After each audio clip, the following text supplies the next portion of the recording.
శ్రీమాత్రే నమః. ఈరోజు 9వ శ్లోకం. అంతకంటే ముందు ఒకసారి 8వ శ్లోకాన్ని చెప్పుకుందాం.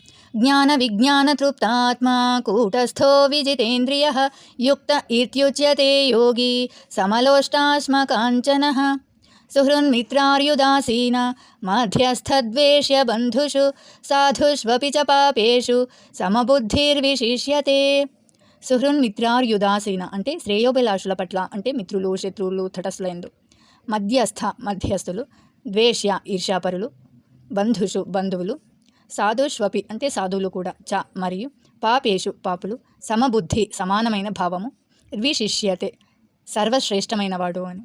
అంటే శ్రేయోభిలాషులను, మిత్రులను, శత్రువులను, సాధువులను మరియు పాపులను యోగులు నిష్పక్షపాత బుద్ధితో చూస్తారు. మిత్రుల, సహచరుల, శత్రువుల పట్ల సమబుద్ధితో ఉంటూ, శత్రువుల, బంధువుల పట్ల తటస్థంగా మరియు పుణ్యాత్ములు, పాపాత్ముల పట్ల పక్షపాతం లేకుండా ఉన్న యోగి మానవులలో సర్వశ్రేష్ఠుడుగా పరిగణించబడతాడు అని ఈ శ్లోకం యొక్క అర్థం. శ్లోకాన్ని ఇంకొకసారి చెప్పుకుందాం. సుహృన్మిత్రార్యుదాసీన మధ్యస్థద్వేష్య బంధుషు సాధుష్వపి చ పాపేషు సమబుద్ధిర్విశిష్యతే.